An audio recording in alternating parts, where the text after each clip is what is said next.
realização do Centro Cultural Banco do Nordeste, estamos começando o Nomes do Nordeste, o programa que traz até você a história, a arte e o pensamento dos principais nomes que fazem a cultura nordestina. O convidado desta edição é o cantor e compositor cearense Belchior, que compartilha conosco a sua história e nos brinda com alguns de seus grandes sucessos. Mantendo-se dentro de um padrão poético-musical coerente em toda a sua carreira, Belchior tem mais de 300 composições gravadas por ele e por intérpretes como Elis Regina, Roberto Carlos e Gilberto Gil. Além de músico, é desenhista e poeta, e se dedica também à pintura, à caricatura e à caligrafia. Vamos saber agora um pouco da vida e da arte desse nome do Nordeste, numa entrevista conduzida pelo jornalista Moacir Maia.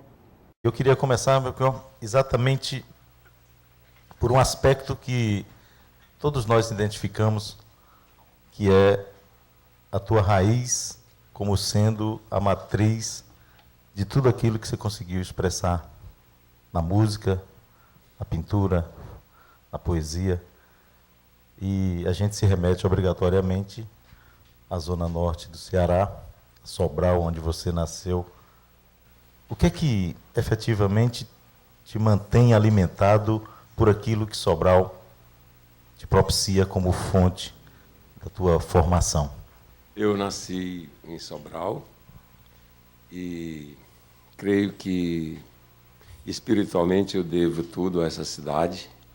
Foi lá que eu vi as pinturas das igrejas, lá que eu corri atrás das bandas de música, ouvi o serviço de alto-falante, ouvi a minha mãe falar que já havia cantado no coro da igreja, a memória do meu avô tocando sax, flauta, dos tios, boêmios, que sabiam tocar muito bem o violão seresteiro e cantar, melhor ainda, as canções da música popular brasileira tradicional. Essa vida, nesse momento da minha formação, foi absolutamente assim, livre, né, no pensamento, no sentimento, na visitação de todos os locais da cidade e, sobretudo, em saber que era ali no colégio dos padres que eu devia aprender tudo. O universo se resumia naquela sala de aula. Agora, Sobral tinha, pela expressão ou pela difusão do que era a comunicação, serviço de radiadoras, que, a rigor, te orientaram também para isso. O que me encantou na cidade aqui, do que eu me lembro, tinha apenas uma rádio na cidade, mas a cidade inteira era cheia de radiadoras, como se chamava, né? De tal forma que a cidade inteira ouvia a rádio de todos os pontos.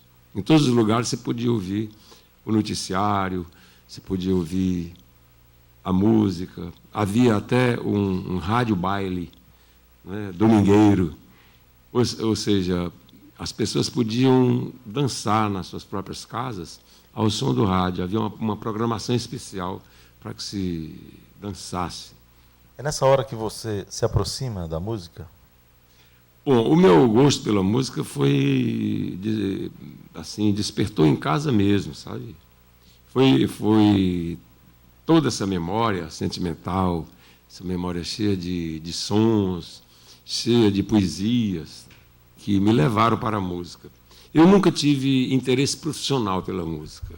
Eu nunca pensei, por exemplo, em me dedicar profissionalmente à música. Aliás, esse sentimento é recente na minha vida. Depois da escola de medicina que eu identifiquei a possibilidade de trabalhar profissionalmente com a música. Eu sempre quis trabalhar com a música ou qualquer outro momento artístico da forma puramente sentimental, romântica, desprendida, sem nenhum objetivo imediato de sucesso ou de beneficiamento pessoal com aquela forma de arte. Agora, para a gente chegar em Fortaleza aqui, você deu que uma fugidinha de casa, vem para Fortaleza para continuar estudo. Como é que foi essa passagem da capital, da Zona Norte? Lá Olha, o grande objetivo assim, da minha família, do que eu sei, especialmente do meu pai, da minha mãe, era que pudéssemos estudar, sabe? Era um objetivo muito, muito marcante na família e continuamente posto ao nosso esforço de menino, de adolescente ou de adultos, né? Porque éramos de diversas idades, os filhos todos da minha família, que era muito numerosa. Então, eu creio que o esforço do meu pai, no sentido de que todos nós pudéssemos estudar, é que levou a que a família se mudasse inteiramente, né, num gesto absolutamente aventureiro, né, deixasse Sobral e viesse para Fortaleza, e onde eu pude também entrar em contato pela primeira vez com o mar. Né? Fortaleza foi a primeira grande experiência para mim, Fortaleza foi ver o mar. Depois, até lendo a obra do Drummond, ele fala um pouco desse sentimento da pessoa que mora na província, que nasceu distante do mar e que tem esse medo sagrado diante do mar. Agora aqui há uma ideia de que Fortaleza teria essa possibilidade de efervescência musical, e você tem dito sempre que não conseguia perceber isso na cidade, vindo do interior, que houvesse essa movimentação. Quando é que você se aproxima daqueles boêmios da capital? Pois é, eu vim para Fortaleza para continuar os meus estudos, fui estudar no Liceu, que é um colégio assim de uma tradição enorme, né? E nesse momento já encontrei alguns companheiros que depois se tornaram grandes nomes da música popular brasileira, o Fausto, sobretudo. Mas naquele momento ali de estudante, eu ainda não tinha percebido, na verdade, esse movimento musical na cidade, né? Eu continuava a leitura dos poetas portugueses, dos poetas franceses, já começava as primeiras traduções do latim, assim, que ainda tinha aprendido no Colégio dos Padres, já estava interessado pelo italiano, do Dante, mas eu não percebia ainda a existência mesmo de uma vida cultural em Fortaleza fora daquela tradicional que eu já tinha aprendido, que era forte, grande, nos livros, né? O Raimundo Sela na pintura, o Antônio Bandeira, o Aldemir Martins, certo? E, naturalmente, os grandes literatos, né? Desde José de Alencar, Adolfo Caminha. Só depois mesmo, depois que eu voltei, eu estudei 3 anos aqui no convento dos frades, né? Franciscanos. E só depois disso que eu fiz vestibular, entrei para a universidade, e nesse período do movimento estudantil é que eu entrei em contato com essa força, esse vigor da rapaziada que estava se manifestando mesmo através da música. Foi uma grande descoberta para mim saber que eu podia fazer parte daquele grupo, porque até ali o meu trabalho tinha sido sempre mais solitário e um pouco avesso a essa questão do grupo que eu sequer conhecia. Esse tempo que você passa com os frades, mas recluso ao mosteiro, inclusive em Guaramiranga, você não tinha contato com a música, nem sabia que havia? Como é que foi esse show? Não, muito ao contrário. Lá eu tive uma oportunidade imensa de conhecer a música, com todas as restrições, né, que eram da regra. Eu pude ouvir, por exemplo, a coleção inteira do Luiz Gonzaga, que era permitido, né? Televisão, a gente não era muito permitido, vamos chamar assim, Mas eu pude ver, por exemplo, o programa do Chicanísio, do Marci Franco, que era um programa de televisão que estavam, assim, no auge, né? E resumiam todo o esforço de comunicação da televisão no momento. Já que você falou no mar, um aspecto que talvez tenha permitido abrir portas quando vocês fazem, você e Raimundo Fagner, a música Mucuripe. Tem o quê de representatividade, de densidade a tua obra, essa canção? É, na verdade, a música de um menino de cidade pequena, naturalmente, dessa vez, com o mar, né? E o mar, que é aquele espaço de liberdade juntamente com o céu, como disseram tantos escritores, foi que possibilitou o sentimento dessa música. É uma música lírica, sentimental, de menino de província, de cidade pequena, que tenha um pouco de mar. Você tem daquilo que foi a epopeia, digamos assim, da descoberta do Belchior compositor, como foi a história do acesso a essa projeção que você teve como compositor a partir dessa canção, mesmo já tendo tido a oportunidade de ter ganho em 71 o Festival Universitário da Canção, mas o Brasil te conhece como compositor a partir dessa canção? Na verdade, eu creio que o momento especial do meu trabalho foi mesmo o lançamento no Festival Universitário. Eu saí daqui de Fortaleza decidido a enfrentar essa vida, né, de artista, naturalmente firmada primeiramente no Rio de Janeiro, era a imagem mais assim luminosa da vida do artista, era firmada no Rio de Janeiro. Então eu fui para lá e tive assim o apoio de pessoas muito especiais na indicação da minha música para a participação no Festival Universitário.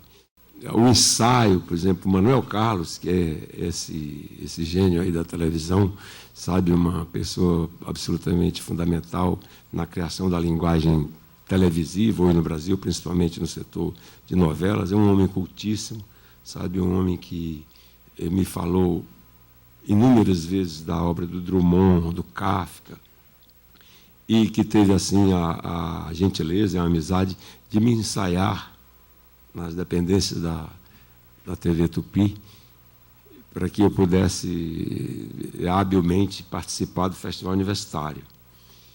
E a vitória da música na hora do almoço, no 4º Festival Universitário de Música Popular Brasileira, eu creio que, para além de ter sido o meu primeiro momento,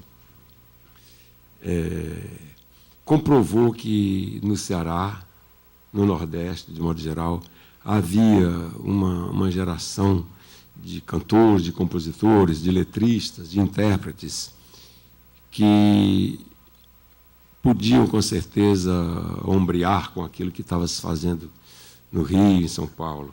E aquela música, com a vitória no festival, eu creio que comprovou isso, além de ser, como disse, o início da minha carreira. Foi uma canção que se incorporou ao repertório já vitorioso de outras canções universitárias que entraram também para o repertório da música popular, como o caso das músicas do Gonzaguinha, que participou também desse festival, do Alberto Landi, do Rui Mauriti, e de tantos outros que, de uma forma ou de outra, tiveram a sua passagem inicial na história da música popular naquele festival. Trabalho do João Bosco, do Aldir Blanc, do Alceu Valença, do Geraldo Azevedo. Inúmeros intérpretes de outras áreas também se dedicavam a interpretar as músicas dos autores. Nós éramos assim, participantes do festival praticamente como autores. A minha música teve aí a possibilidade de ser cantada pelo Luiz Gonzaga, por Marinês e sua gente. E terminou sendo, depois desse esforço de diretor de cena, que fez para mim o Manuel Carlos, eu mesmo pude interpretar a música ao lado do Jorginho Teles e Jorge Neri, que foram dois cantores que possibilitaram a vitória da música no festival. Quando hoje você canta essa música, o que é que te vem ao coração, à cabeça? Olha, o que me vem assim sentimentalmente ao coração é repassar a cada vez o esforço criativo de todos nós, sabe? Eu tenho um sentimento muito especial, muito profundo pelo trabalho que foi feito pela nossa turma, sabe? Esse esforço, o reconhecimento desse esforço vem no sentido de que foi esse trabalho inicialmente boêmio, tido como uma coisa sem muito objetivo, vamos dizer assim. Foi esse trabalho que, de repente, modernizou o ouvido da cidade, possibilitou a que a cidade pudesse se reincorporar no circuito cultural do Brasil. Hoje é muito fácil a gente ver Fortaleza como uma cidade que está absolutamente inclusa no roteiro de cultura nacional. Mas, há algum tempo, isso era um feito, era uma façanha você recolocar a cidade, que tinha perdido um pouco a sua posição cultural tão importante no passado, diante das novas capitais, das novas cidades, das novas formas de comunicação que estavam aparecendo naquele momento. Então, toda vez que eu canto a música na hora do almoço, eu me lembro que esse é, de uma forma ou de outra, o marco inicial dessa trajetória tão bonita e que pertence a todos nós.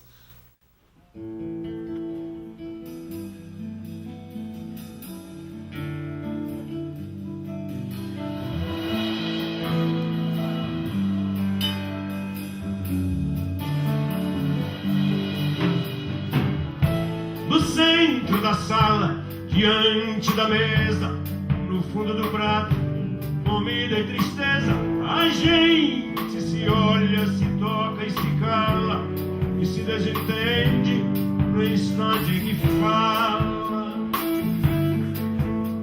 Medo, medo, medo,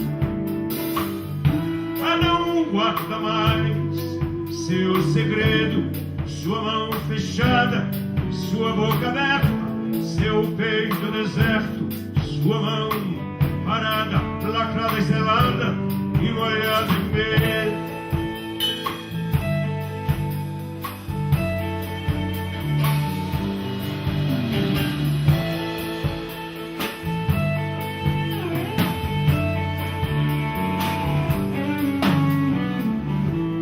Ai, na cabeceira, é hora do almoço. Minha mãe me chama, é hora do almoço. Minha irmã mais nova, negra cabeleira, minha avó reclama, é hora do almoço, almoço, almoço. E eu ainda sou bem moço pra tanta tristeza. Deixemos de coisas, cuidemos da vida, senão chega a morte ou coisa parecida e nos arrasta moços sem ter visto a vida, ou coisa parecida, ou coisa parecida, ou coisa parecida.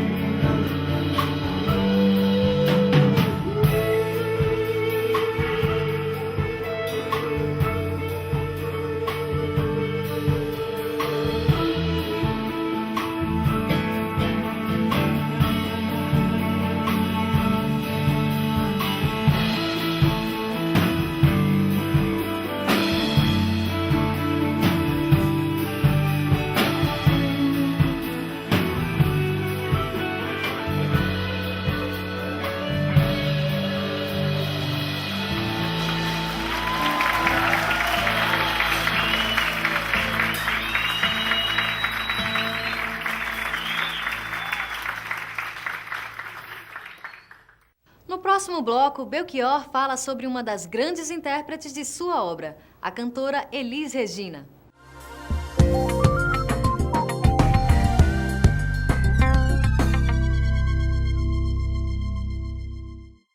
Estamos de volta com Nomes do Nordeste. Neste bloco, o cantor cearense Belchior fala de seu encontro com Elis Regina e da influência dos Beatles em suas composições. Você acompanha agora.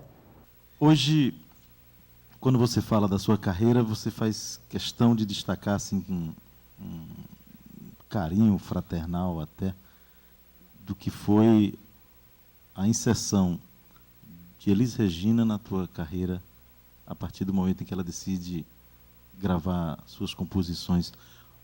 Como é que você poderia sintetizar para dizer, de fato, o que é que aquela gaúcha representou para ti? Olha, Elis é absolutamente essencial na música popular brasileira.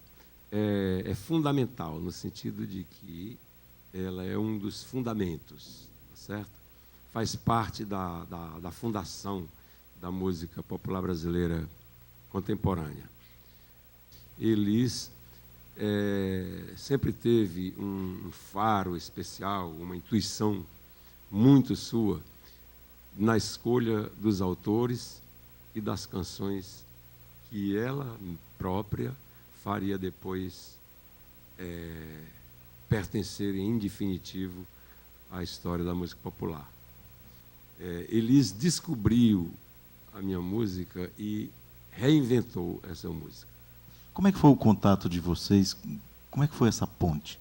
Olha, esse contato veio da generosidade mesmo de Elis. Eu estava numa gravação com o Toquinho e Vinícius, ela já me conhecia de nome do festival universitário e pediu que eu fosse à sua casa. E naturalmente eu insisti que aquela ida à casa de Elis deveria ser na hora do jantar, né? Ela, assim, generosamente me acolheu em casa. Naquela noite eu gravei absolutamente todo o repertório que eu tinha composto até aquela altura. Quantas canções, você lembra? Olha, nessa fita com Elis deve ter sido umas 20 canções, sabe? O repertório inteiro do Alucinação deve estar ainda nessa fita, nos arquivos de Elis.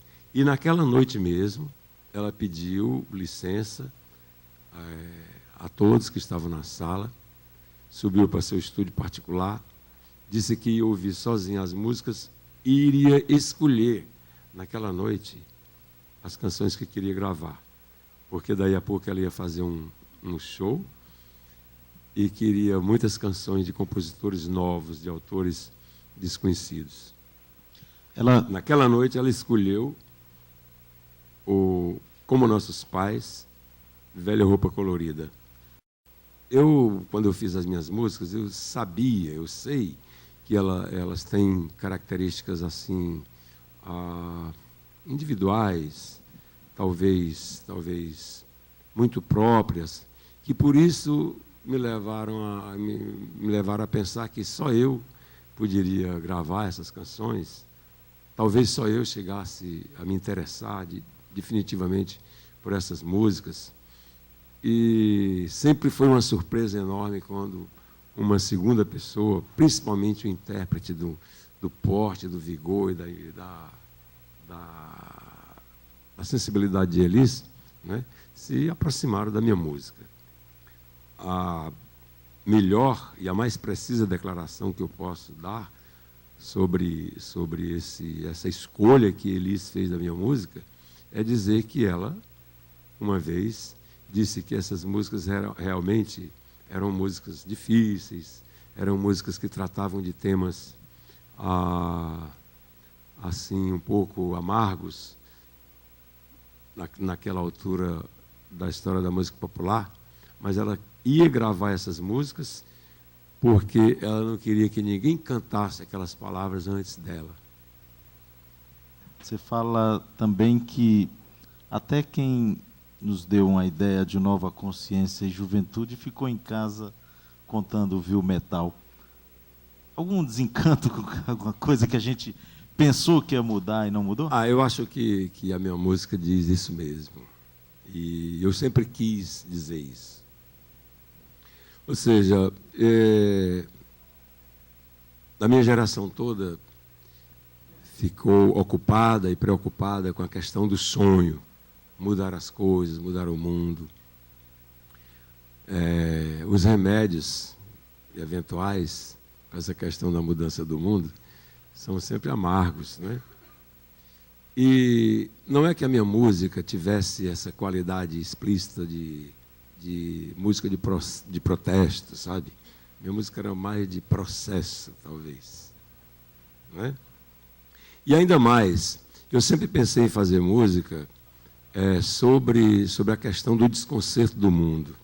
Não era exatamente uma música contra, pura e simplesmente, as coisas que via. Não é? Era uma música sobre o desconcerto do mundo. E, no meio disso, uma expressão legítima de cidadão comum de não poder estar conformado com o mundo que vê. Se viver é melhor do que sonhar, cantar pode ser melhor do que declamar, então vamos aqui.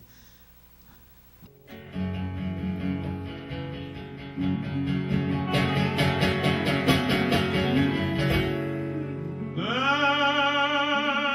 quero lhe falar do grande amor, das coisas que aprendi nos discos. Quero lhe contar como eu vivi e tudo que aconteceu comigo. Viver é melhor que sonhar, e eu sei que o amor é uma coisa boa, mas também sei que qualquer canto é menor do que a vida de qualquer pessoa. Por isso, cuidado, meu bem, apelido na esquina. Eles venceram, e o sinal está fechado para nós, que somos jovens. Para abraçar teu irmão e beijar minha menina na rua. É que se fez o meu lábio, o meu braço e a minha voz. Você me pergunta a minha paixão, digo que estou encantado com uma nova invenção. Vou ficar nesta cidade, não vou voltar pro sertão.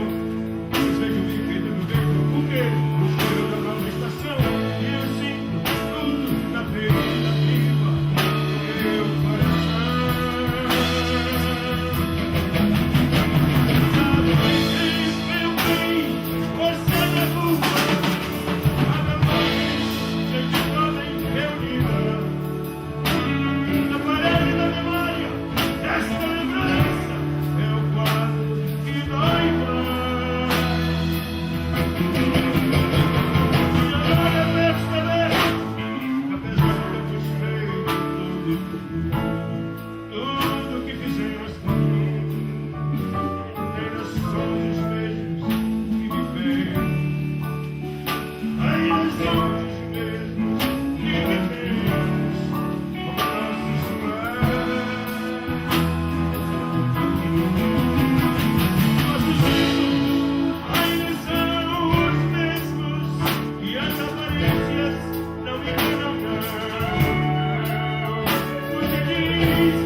Belchior, a gente tem perguntas aqui da plateia.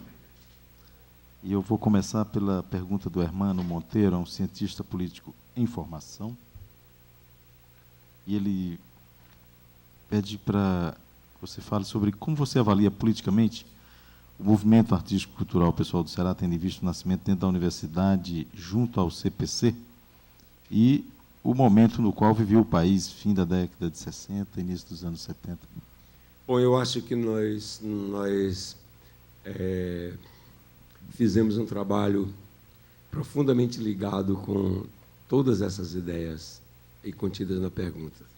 Realmente foi um modo de participação muito ativo na vida brasileira daquele momento, uma espécie de pesquisa sentimental sobre o Brasil.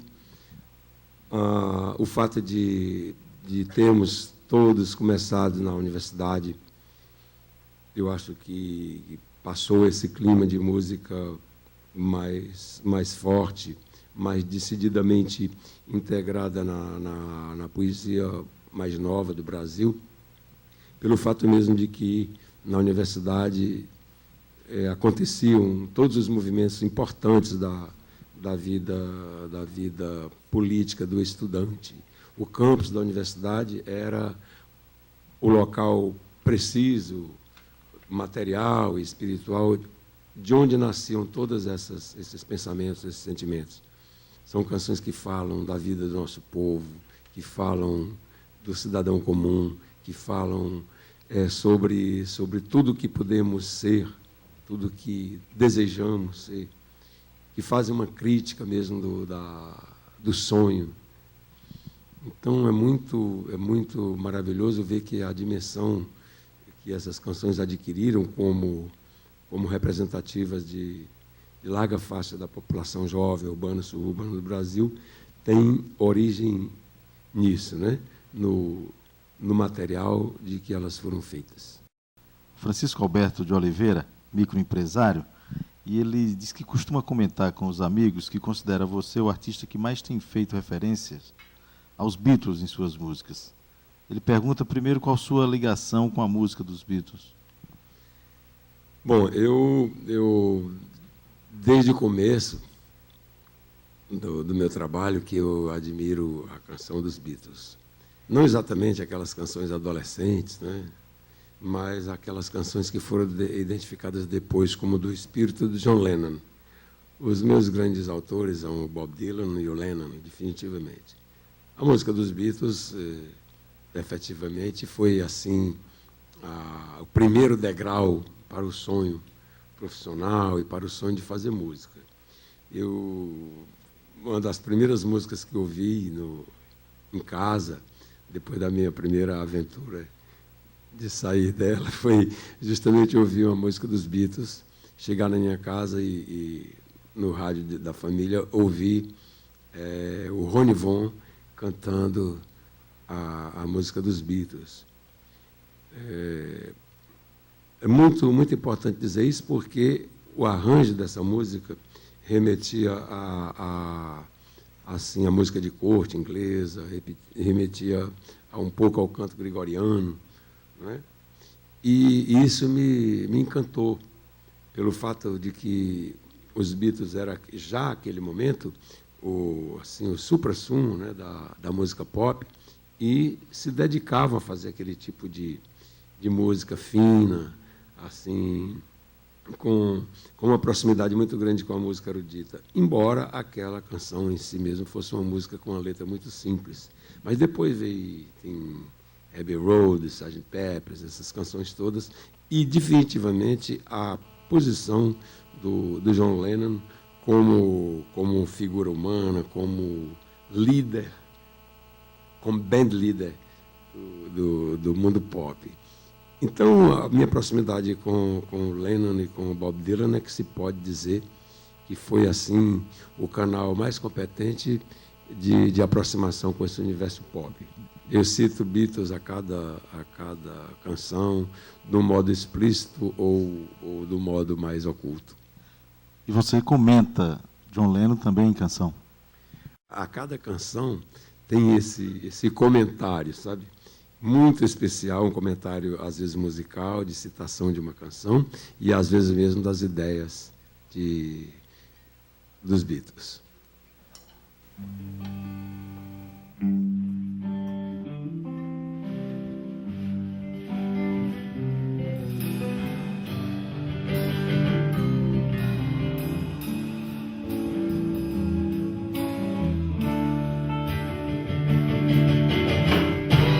Saia do meu caminho, eu prefiro andar.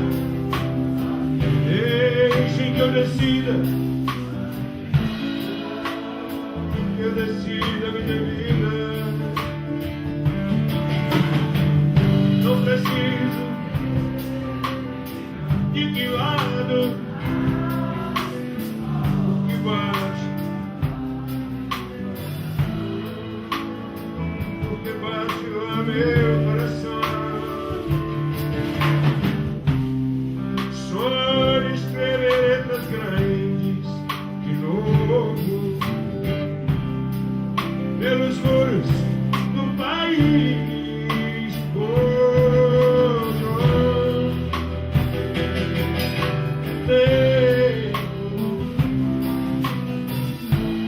Andou mexendo com a gente, sim. Não, eu não esqueço. Quando a felicidade é uma água quente.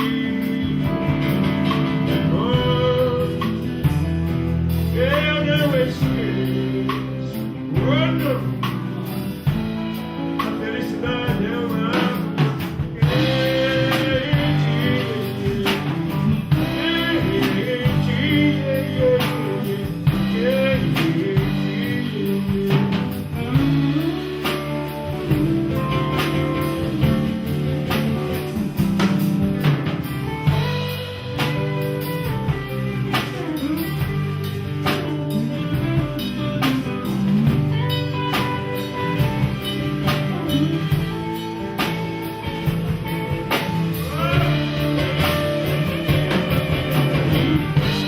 saia do meu, eu prefiro andar. Deixem que eu decida a minha vida. Com você, não preciso de que lado o que bate. Eu sei que você também sabe. Bate lá o meu e o teu coração. Sob a luz de teu cigarro na cama, eu gosto muito de teu batom.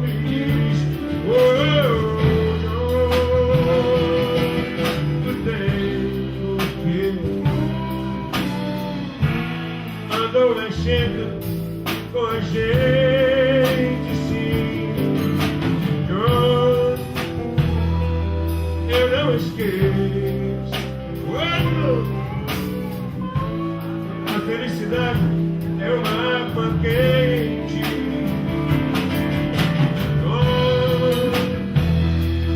Eu não esqueço. Quando a felicidade é uma água.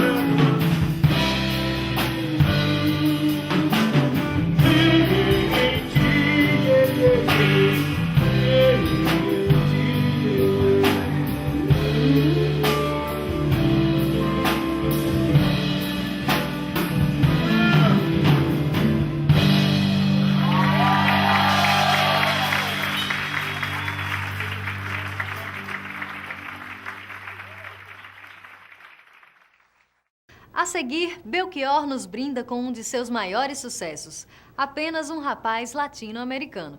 Voltamos já.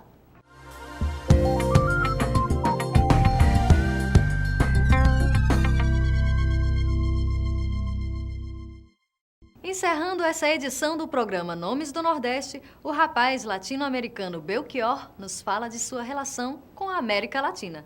Acompanhe. A gente vê aqui pelo não só pelo público que vem aqui, mas pelo público que te acompanha nos shows, a penetração que a tua música tem no público jovem, gente que não havia nem nascido quando você compôs essas canções. A que você atribui isso aí? Qual é a leitura, como autor, que você faz da forma como essa música penetra no público mais jovem? Eu acho que há um público jovem muito interessado em música popular brasileira, na descoberta da totalidade da música popular brasileira, daquela música dita histórica, e na música dos autores da minha geração. Em todos os lugares por onde passo, e eu tenho também esse relato testemunhal dos outros companheiros, eu acho que todas essas pessoas sentem que há uma necessidade urgente de que esse repertório mais fundamental, mais essencial da música popular brasileira seja conhecido, seja amado, seja criticado, e ele consiga, assim, explodir todo esse potencial. Consiga que esse potencial todo floresça para um número muito grande de pessoas, pelo fato de que essa canção, como eu disse já aqui mesmo, é a que melhor nos representa. Então, a continuidade que a minha canção tem diante do público, eu atribuo a isso, ao fato de cantar constantemente essas palavras com toda a força que eu possa ter como cidadão e como autor do meu tempo. Acho que há definitivamente a necessidade de descobrirmos e de usarmos como força, como arma e como expressão o repertório inteiro da música popular. Aquele autor que consegue, como já foi dito aqui, com o pé no seu chão, com a sua raiz, mas sempre antenado com o que está no universo, o que é que você ainda gostaria de ver brotar no chão do Nordeste, que pudesse, mais uma vez, a exemplo do que acontecera com a hora do almoço, mostrar que há vida inteligente nesse pedaço de chão, não para dar uma resposta ao resto do país, mas, de fato, até para estimular esse sentimento de autoafirmação, de autoestima, de que carecemos tanto? Olha, eu acho que, antes de tudo, nós devemos já reconhecer todo o trabalho feito. É fundamental que isso seja dito. E é fundamental que seja feito também. Quer dizer, nós temos uma história artística da mais alta importância. Então, essa história deve ser estudada, observada, cultivada, respeitada e, sobretudo, multiplicada para muitas pessoas. O Ceará tem na poesia, na pintura, na música, na literatura, na canção popular, na canção erudita, nomes da mais alta importância que devem ser, como eu disse, amados e muito mais conhecidos, para que esse tesouro que nós temos possa ser de quem é, na verdade, de muitos, de todos. O conhecimento disso já é uma preparação fundamental para que surjam novas pessoas, novos artistas. Com aquele pé na tua base, na raiz, uma cabeça no mundo, você criou uma das canções que, na sua interpretação, te garantiu um sucesso estrondoso no país, quando você falava que não tinha dinheiro no banco, nem parente importante. Qual é a importância que você dá para essa canção na tua carreira? Olha, eu dou importância fundamental a essa canção, no sentido que ela me identifica ainda hoje com muitos rapazes latino-americanos, para quem mudar o mundo, para quem pensar sobre o Brasil como um país de fala portuguesa na América Latina. É uma coisa que continua absolutamente importante. Além disso, tem essa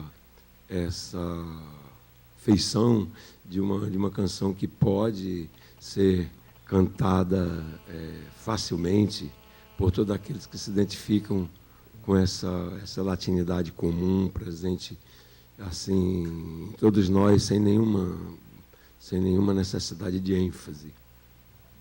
Claro que no sentimento dessa música tem toda aquela questão dos boleros que ouvimos, dos boleros cubanos ou mexicanos, né?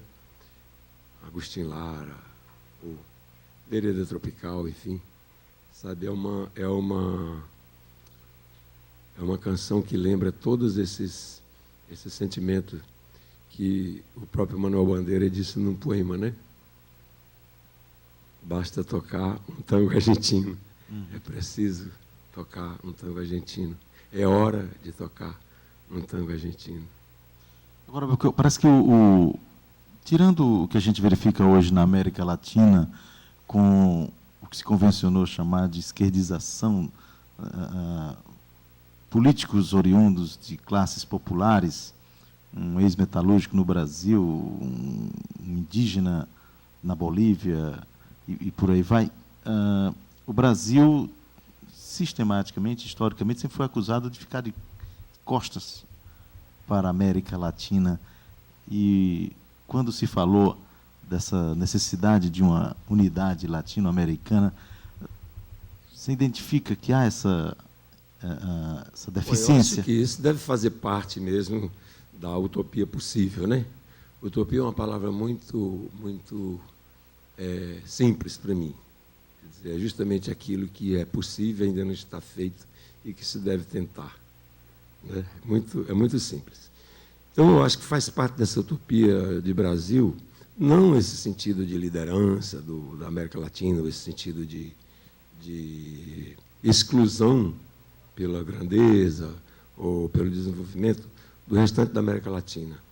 Eu sou favorável a um continente latino, sabe?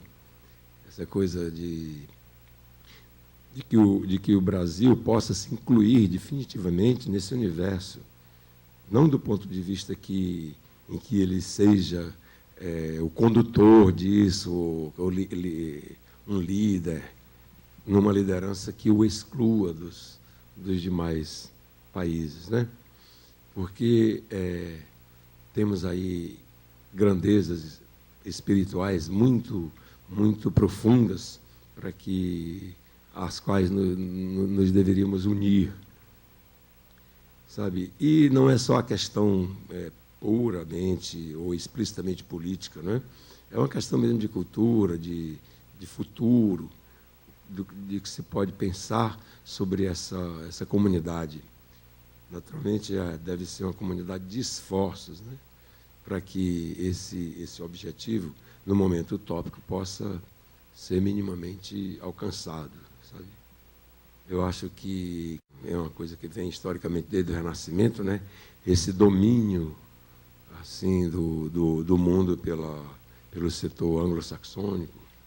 Então, eu acho que há um futuro muito grande de humanismo e, portanto, de política também, a ser tentado no universo latino-americano, na tradição latino-americana, né? Que não inclui, na verdade, isso inclui raízes muito profundas, às quais nós devemos nos ater e buscar recuperar. Você renova essa utopia quando interpreta? Sem dúvida. Olha, eu penso constantemente nisso, sabe? No momento em que se falava espanhol e português ao mesmo tempo, no Brasil, em Portugal, sabe? Em que as grandes influências artísticas provinham de setores originais do universo latino, né? O Renascimento inteiro. Enfim, essas coisas que eu acho que são ainda objeto de um estudo e de uma vontade nacional de aproximação. A gente pode ouvir?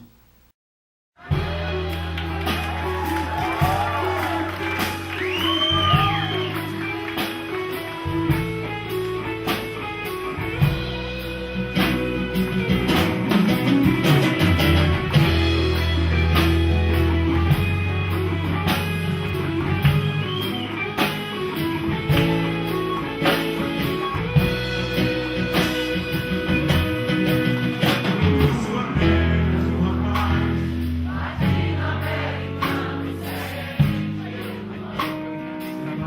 nomes importantes.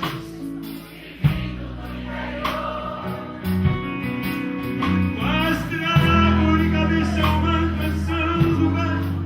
Então, antiga compositor baiano, ele dizia dos adivinhos.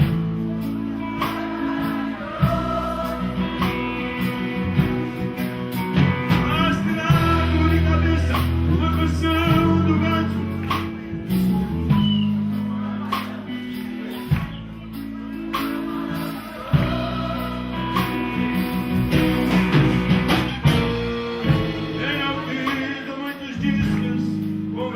Com pessoas, caminhar do meu caminho, vago só dentro da noite e não tenho um amigo sequer.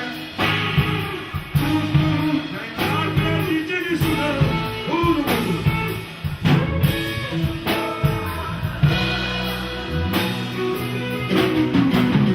eu sou apenas uma paz.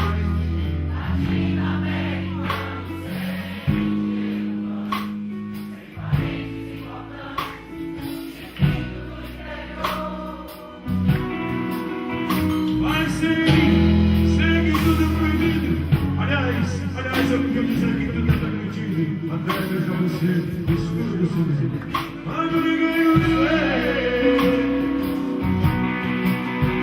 Mas segue tudo proibido.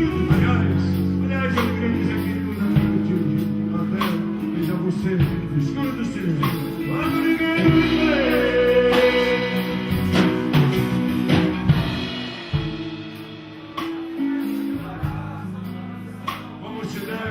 Correta, branca e suave. Sons dourados são a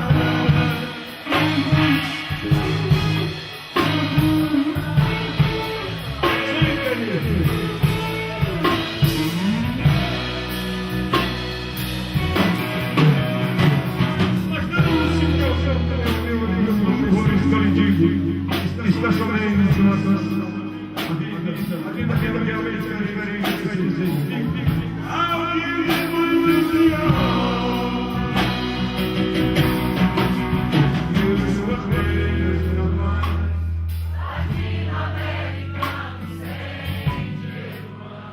Por favor, não sacar do salão. Eu sou apenas.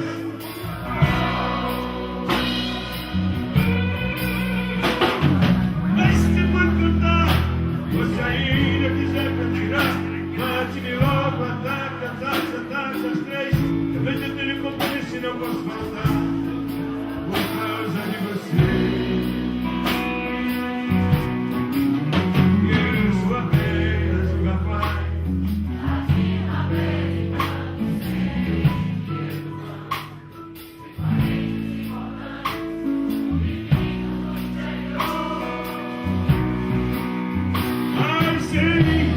Sei que nada é divino, nada é maravilhoso, nada é secreto, nada é misterioso.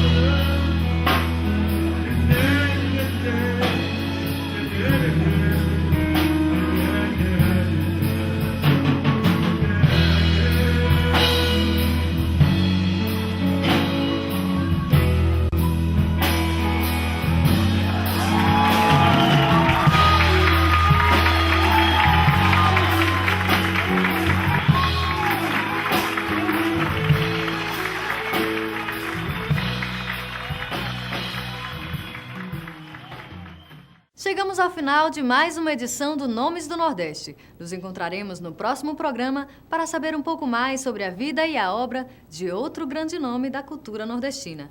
Até lá!